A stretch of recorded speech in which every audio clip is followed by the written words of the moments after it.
আমার বাইরা রে,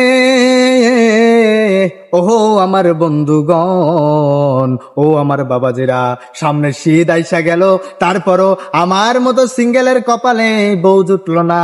বউ ছাড়া শীতের রাতে ঘুমানো কি যে কষ্টকর রে বাবা। একমাত্র সিঙ্গেল রাই ভালো এই কষ্টটা বুঝতে পারবে। শীতের রাতে ঘুমাতে গেলে পা পাথরের মতো ঠান্ডা হয়ে যায়।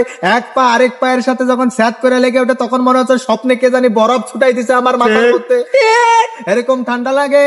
বউ নামক এই কম্বলটা যাদের নাই, তারাই একমাত্র কপাল পরা, তারাই একমাত্র সিঙ্গেল, তারাই বোঝে কষ্টটা।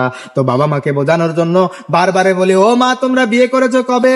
আমার মায়ে উত্তর দেয়, ও বাবা তোমার বাবাকে যখন আমি বিয়ে করেছি তার বয়স ছিল 16, আমার ছিল 13। তাহলে তোমরা যদি এত তাড়াতাড়ি বিয়ে করতে পারো, তাহলে আমার কি চোখে পড়ে না আমাকে তোমাদের? আমার বয়স যে 24 চলে, এটা তোমরা কেন দেখো না? বিশাল রকমের এক বৈষম্য তৈরি করেছো তোমরা। তোমাদের প্রতি আমার আমার একটাই অনুরোধ, এই শীতের মধ্যে একটা বউ দাও যে কোনো প্রকারে, না হলে চৌকি করাত দিয়ে কেটে দ্বিখণ্ডিত করে ফেলবো, সিঙ্গেল খাটে ঘুমাবো, অনশন করব, ভাত খাবো না, বাসার সামনে তোমাদেরকে শুনিয়ে শুনিয়ে হাত উঠিয়ে স্লোগান দেব, বউ চাই বউ চাই বউ চাই বউ চাই, কারণ আমরা তিনজনে হইলাম বউ পাগলা।